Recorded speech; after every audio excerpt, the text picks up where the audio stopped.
ولما بلغ أشده واستوى آتيناه حكما وعلما. ثمة أمور يجب أن تنضج قبل أن تحصل عليها، لأنك لو أخذتها باكرا لضيعتها باكرا.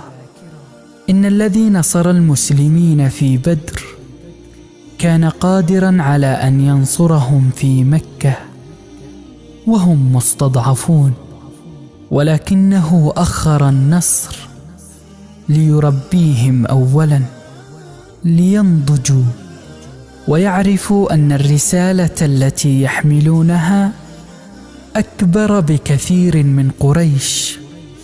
إنها رسالة التوحيد التي خلق الكون كله لأجلها.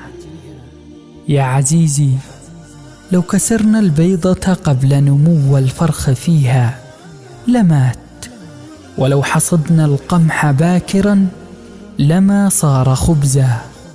والطعام الذي لا يأخذ حظه من النار يخرج نيئا لا يؤكل. لكل شيء أوان، فلا تستعجل.